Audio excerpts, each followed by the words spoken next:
வணக்கம். தினமலர்.com மாலை 4 மணி செய்திகள். முக்கிய நிகழ்வுகள். ஒடிசாவில் மாவோயிஸ்டுகளுடன் போலீசார் துப்பாக்கிச் சண்டை, 14 மாவோயிஸ்டுகள் சுட்டுக் கொலை. அத்வானியுடன் சுஷ்மா அனந்த்குமார் சந்திப்பு. பிரதமர் வேட்பாளர் தேர்வில் பாரதிய ஜனதாவில் யாருக்கும் வருத்தமில்லை என்று சுஷ்மா விளக்கம். தமிழகத்தின் வட மாவட்டங்களில் மழை தொடரும், சென்னை வானிலை ஆய்வு மையம் தகவல். விரிவான செய்திகள். ஒடிசா மாநிலம் மல்காங்கிரி மாவட்டத்தில் போலீசாருடன் நடந்த துப்பாக்கிச் சண்டையில் 14 மாவோயிஸ்டுகள் சுட்டுக் கொல்லப்பட்டனர். சத்தீஸ்கர் மாநிலத்தை ஒட்டியுள்ள ஒடிசா மாநிலம் மல்காங்கிரி மாவட்டத்தில் மாவோயிஸ்டுகளை தேடி போலீசார் மற்றும் பாதுகாப்பு படையினர் சோதனை நடத்தி வருகின்றனர். வெள்ளியன்று இரவில் இப்பகுதியில் போலீசார் தேடுதல் வேட்டை நடத்திய போது மாவோயிஸ்டுகள் திடீர் தாக்குதல் நடத்தினர். போலீசார் பதில் தாக்குதல் நடத்தியதில் 14 மாவோயிஸ்டுகள் சுட்டுக் கொல்லப்பட்டனர். பல மணி நேரம் நீடித்த இந்த துப்பாக்கிச் சண்டையில் மாவோயிஸ்டுகளின் உடல்கள் மீட்கப்பட்டு ஏராளமான ஆயுதங்களும் கைப்பற்றப்பட்டன. அப்பகுதியில் தொடர்ந்து துப்பாக்கிச் சண்டை நடந்து வருவதாகவும் இதனால் அங்கு கூடுதல் போலீசார் அனுப்பப்பட்டுள்ளதாகவும் தகவல்கள் தெரிவிக்கின்றன. பாரதிய ஜனதாவின் பிரதமர் வேட்பாளராக மோடி அறிவிக்கப்பட்டதில் யாருக்கும் வருத்தமில்லை என்று அத்வானியை சந்தித்து பேசிய லோக்சபா எதிர்க்கட்சித் தலைவர் சுஷ்மா திட்டவட்டமாக கூறியுள்ளார். பாரதிய ஜனதாவின் பிரதமர் வேட்பாளராக மோடி தேர்வு செய்யப்பட்டதில் அக்கட்சியின் மூத்த தலைவர் அத்வானி அதிருப்தி அடைந்திருப்பதாக செய்திகள் வெளியான நிலையில் சனிக்கிழமையன்று அவரை லோக்சபா எதிர்க்கட்சித் தலைவர் சுஷ்மா ஸ்வராஜ், அனந்த்குமார் ஆகியோர் நேரில் சென்று சந்தித்து பேசினர். பார்லிமெண்டரி குழு கூட்டத்தில் நடந்த விவகாரங்கள் குறித்து ஆலோசித்த பின் வெளியில் வந்த சுஷ்மா ஸ்வராஜ் பிரதமர் வேட்பாளராக மோடி நியமிக்கப்பட்டிருப்பதில் பாரதிய ஜனதா தலைவர்கள் யாருக்கும் எந்த வருத்தமும் இல்லை என்று கூறினார். குறிப்பாக அத்வானி குறித்து கேள்வி எழுப்பிய போது அவருக்கும் கட்சியின் முடிவில் அதிருப்தியோ அல்லது கோபமோ இல்லை என்றும் சுஷ்மா கூறினார். அத்வானியை சமாதானப்படுத்தும் முயற்சியில் சுஷ்மா உள்ளிட்ட தலைவர்கள் தொடர்ந்து ஈடுபட்டு வருவதாக டெல்லி வட்டாரங்கள் தெரிவித்தன. வெள்ளியன்று மாலையில் டெல்லியில் நடந்த பாரதிய ஜனதா பார்லிமெண்டரி குழு கூட்டத்தில் அக்கட்சியின் பிரதமர் வேட்பாளராக நரேந்திர மோடி ஏகமனதாக தேர்வு செய்யப்பட்டார். இந்த கூட்டத்தில் அத்வானி பங்கேற்கவில்லை. இதையடுத்து கூட்டம் முடிந்ததும் அத்வானியை வீடு தேடி சென்று சந்தித்து அவரிடம் மோடி வாழ்த்து பெற்றார். அரை மணி நேரம் அத்வானியுடன் ஆலோசனை நடத்திய மோடி அதைத் தொடர்ந்து முன்னாள் பிரதமர் வாஜ்பாயை அவரது வீட்டுக்கு சென்று ஆசியும் வாழ்த்தும் பெற்றார். இதைத் தொடர்ந்து அகமதாபாத் திரும்பிய மோடிக்கு பாரதிய ஜனதாவினர் உற்சாக வரவேற்பு அளித்தனர். அவர்கள் மத்தியில் பேசிய மோடி பாரதிய ஜனதாவின் ஆலமரமாக விளங்கும் வாஜ்பாய் மற்றும் அத்வானியை பாதுகாக்க வேண்டிய கடமை அனைவருக்கும் உண்டு என்று கூறினார். வங்கக்கடலில் நிலவும் மேலடுக்கு சுழற்சியின் காரணமாக வட மாவட்டங்களில் மழை நீடிக்கும் என்று சென்னை வானிலை ஆய்வு மையம் தெரிவித்துள்ளது. கடந்த சில தினங்களாக ஆந்திராவை ஒட்டியுள்ள மத்திய மேற்கு வங்கக்கடல் பகுதியில் நிலவி வந்த மேலடுக்கு சுழற்சியின் காரணமாக தமிழகத்தின் வட மாவட்டங்களில் கனமழை கொட்டி தீர்த்தது. இந்த மேலடுக்கு சுழற்சி அதே இடத்தில் நீடிப்பதால் அடுத்த 24 மணி நேரத்தில் தமிழகத்தின் வட மாவட்டங்களில் ஒரு சில இடங்களிலும் தென் மாவட்டங்களில் ஓரிரு இடங்களிலும் மழை பெய்யக்கூடும் எனவும் சென்னையில் சில இடங்களில் மழை பெய்யலாம் எனவும் சென்னை வானிலை ஆய்வு மைய இயக்குநர் ரமணன் தெரிவித்தார். ஆந்திராவை ஒட்டியுள்ள வங்கக்கடல் பகுதியில் நிலவும் அந்த மேலடுக்கு சுழற்சியானது அதே இடத்தில் நீடிக்கின்றது. இந்த மேலடுக்கு சுழற்சியின் காரணமாக கடந்த 24 மணி நேரத்திலே வட மாவட்டங்களில் ஒரு சில இடங்களிலும் தென் மாவட்டங்களில் ஓரிரு இடங்களிலும் மழை பெய்துள்ளது. வரும் 24 மணி நேரத்தை பொறுத்தவரை இந்த மேலடுக்கு சுழற்சியின் காரணமாக வட மாவட்டங்களில் ஒரு சில இடங்களிலும் தென் மாவட்டங்களில் ஓரிரு இடங்களிலும் நாம் மழை எதிர்பார்க்கலாம். சென்னை நகரை பொறுத்தவரை வானம் மேகமூட்டத்துடன் இருக்கும். நகரின் சில பகுதியில் மழை வருவதற்கான வாய்ப்புண்டு. கடந்த 24 மணி நேரத்தில் மிக அதிகபட்சமாக கிருஷ்ணகிரி மாவட்டம் பையூரில் 9 சென்டிமீட்டர் மழை பதிவாகியுள்ளது. கடந்த 4 நாட்களாக சென்னையில் அவ்வப்போது பெய்து வரும் மழை காரணமாக நகரின் தாழ்வான பகுதிகளில் மழைநீர் சூழ்ந்துள்ளது. மழைநீரை வெளியேற்றும் நடவடிக்கைகள் தொடர்ந்து மேற்கொள்ளப்பட்டு வருகின்றன. தொடர்ந்து மழை பெய்தால் அதனால் ஏற்படும் பாதிப்புகளை எதிர்கொள்ள தயார் நிலையில் இருப்பதாக சென்னை மாநகராட்சி தெரிவித்துள்ளது. தமிழகம் முழுவதும் கூடுதலாக 16,726 துப்புரவு பணியாளர்கள் நியமனத்திற்கு முதல்வர் ஜெயலலிதா உத்தரவிட்டுள்ளார்.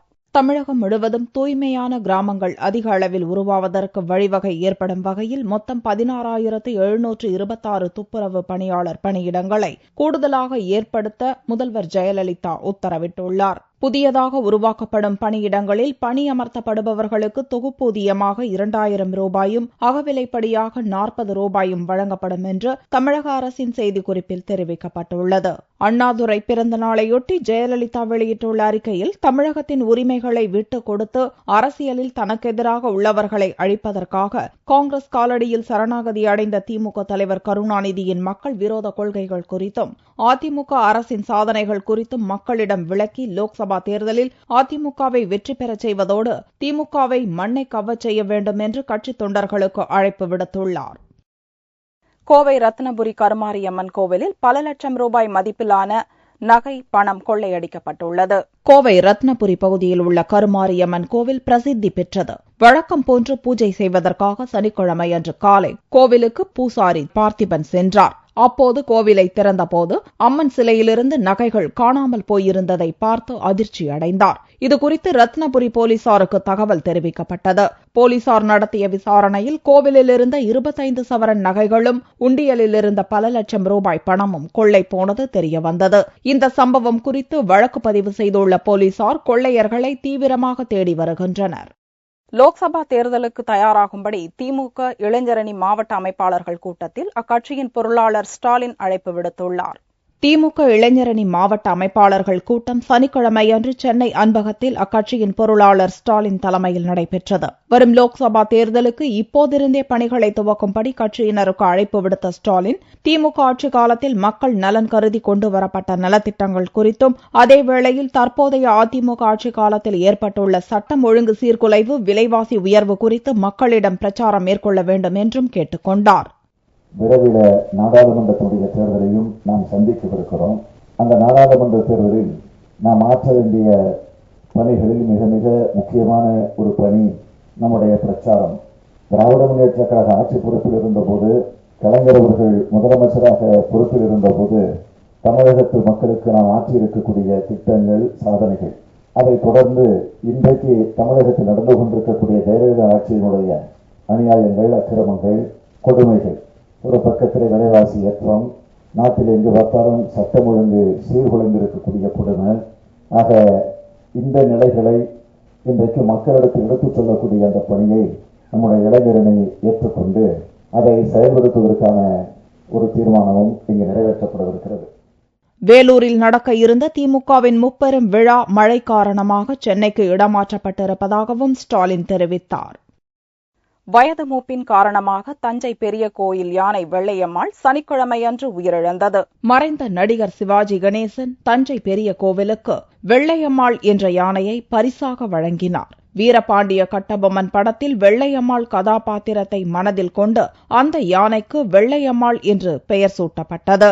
63 வயதுடைய வெள்ளையம்மாள் யானைக்கு வயது மூப்பு காரணமாக சில ஆண்டுகளுக்கு முன்பு ஏற்பட்ட மூட்டு வலிக்கு மருத்துவர்கள் தொடர்ந்து சிகிச்சை அளித்து வந்தனர். இந்நிலையில் வயது மூப்பின் காரணமாகவும் உடல்நலக் குறைவு காரணமாகவும் வெள்ளையம்மாள் யானை சிகிச்சை பலனின்றி சனிக்கிழமையன்று மரணமடைந்தது.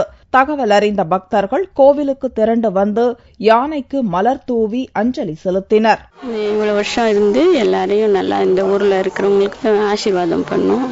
உடம்பு சரியில்லாம இறந்தது எங்களுக்கு ரொம்ப வருத்தமா இருக்கு. பக்தர்களின் அஞ்சலிக்கு பின்னர் வெள்ளையம்மாள் யானை கோவில் வளாகத்தில் அடக்கம் செய்யப்பட்டது.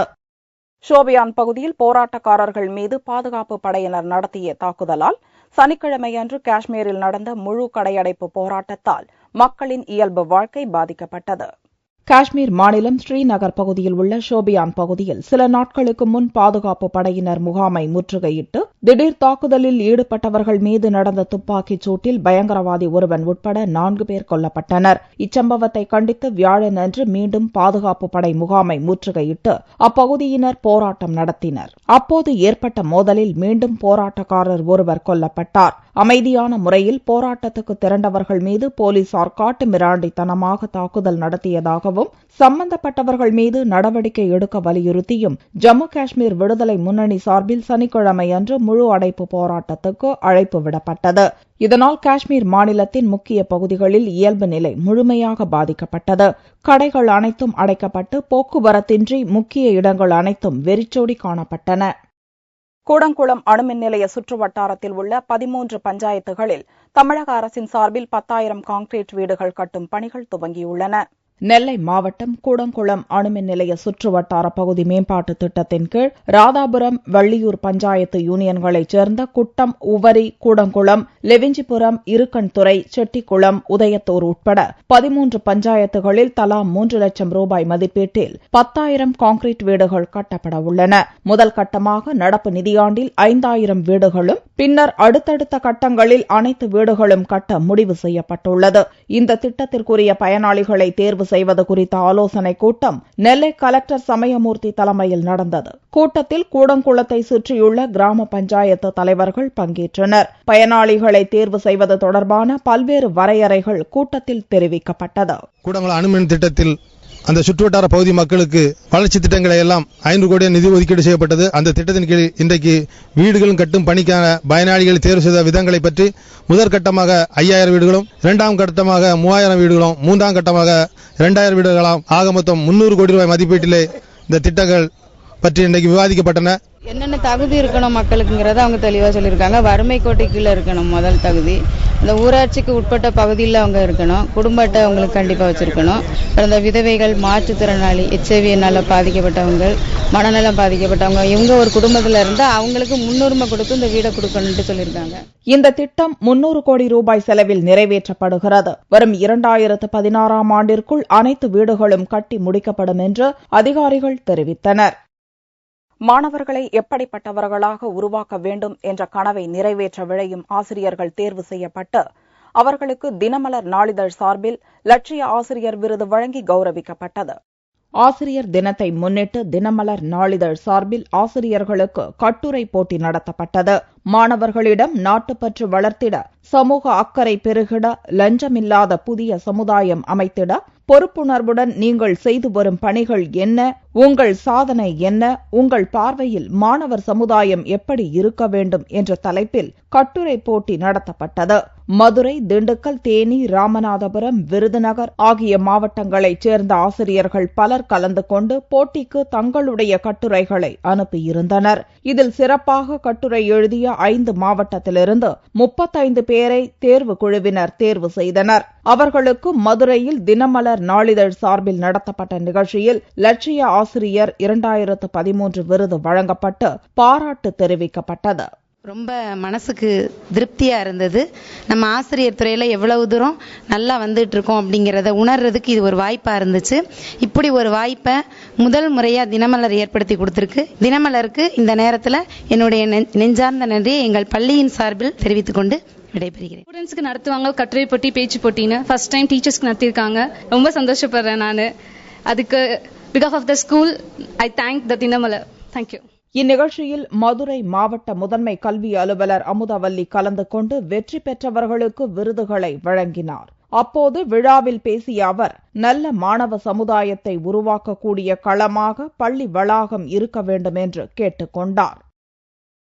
தங்கத்தின் விலையில் சனிக்கிழமை அன்று மாற்றமில்லை. 1 சவரன் தங்கம் 22,584 ரூபாய்க்கு விற்கப்பட்டது. 1 கிராம் தங்கம் 2,823 ரூபாயாக இருந்தது. வெள்ளியின் விலை கிராமுக்கு ₹1.80 அதிகரித்து 1 கிராம் 54 ரூபாய் 50 காசுகளுக்கு விற்கப்பட்டது. பார் வெள்ளியின் விலை 50,910 ரூபாயாக இருந்தது. வரும் திங்கட்கிழமை அன்று கொண்டாடப்பட உள்ள ஓணம் பண்டிகையை முன்னிட்டு கோவையில் நேந்திரன் வாழை அறுவடை மும்முரமாக நடைபெற்று வருகிறது. கோவையில் 5,000 ஏக்கரில் வாழை சாகுபடி செய்யப்பட்டுள்ளது. தொண்டாமுத்தூர் பகுதியில் 100கணக்கான ஏக்கரில் நேந்திரன், கதளி, பூவன் என பல்வேறு ரக வாழைகளை விவசாயிகள் பயிரிட்டுள்ளனர். தற்போது வாழைகள் அறுவடைக்கு தயாராக உள்ளன. மலையாள மக்களால் ஆண்டுதோறும் கொண்டாடப்படும் ஓணம் பண்டிகையில் வாழை இலை, வாழைக்காய், வாழைப்பழம் ஆகியவை முதன்மையாக இடம்பெற்றுள்ளது. கோவையில் அறுவடை செய்யப்படும் நேந்திரன் வாழை மற்றும் இலைகள் டன் கணக்கில் கேரளாவிற்கு அனுப்பப்பட்டு வருகிறது. கோவை மாவட்டத்தில் மொத்தம் 12 வட்டாரங்கள்ல வாழை அதிக அளவு பயிரிடப்பட்டு வருகிறது. இதுல தொண்டாமுத்தூர் வட்டாரத்துல மட்டும் பார்த்தோம்னா சுமார் 160 ஏக்கர்ல வாழை பயிரிட்டு வர்றாங்க. அதுல பூவன், நேந்திரன், கதளி, ஜீனைன் அப்படிங்கிற ரகங்கள் எல்லாம் பயிரிட்டு வர்றாங்க. இதுல நேந்திரன் நேற்றைய நிலவரப்படி சுமார் 400 டன் அறுவடை பண்ணி கேரளாவுக்கு அனுப்பியிருக்கிறாங்க. இதுல நல்ல விலையும் கிடைக்கிறது. ஓணத்தை எதிர்பார்த்து இது அதிக விலை கிடைக்கிறதுனால எல்லா விவசாயிகளும் மிகவும் சந்தோஷமா இருக்கிறாங்க. ஓணம் பண்டிகையை முன்னிட்டு வாழைக்கு நல்ல விலை கிடைப்பதால் கோவை மாவட்ட விவசாயிகள் மகிழ்ச்சி அடைந்துள்ளனர். இப்ப கிட்டத்தட்ட ஒரு 7-8 டன் வரைக்கும் வெட்டி இருக்கிறேங்க. இந்த வருஷம் மழை கொஞ்சம் கம்மியானதுனால கொஞ்சம் ஈல்டு கொஞ்சம் கம்மியா இருக்குது. வெட்டுக்கு வர்றதுக்கும் கொஞ்சம் லேட் ஆயிருக்குதுங்க காய். இப்ப மழை கிடைச்சிருக்கிறதுனால ஓரளவுக்கு வெயிட் அவுட் டன் வந்துட்டு இருக்குது. ஓரளவுக்கு பரவாயில்லைங்க. விலையும் பரவாயில்லை. இந்த வருஷம் மோசம் இல்ல, ஓரளவுக்கு நல்லா இருக்குது. கேரளாவில் மட்டுமின்றி தமிழகத்திலும் ஓணம் பண்டிகை களை கட்டியுள்ளது. மீண்டும் செய்திகள் இந்திய நேரப்படி இரவு 8 மணிக்கு. வணக்கம்.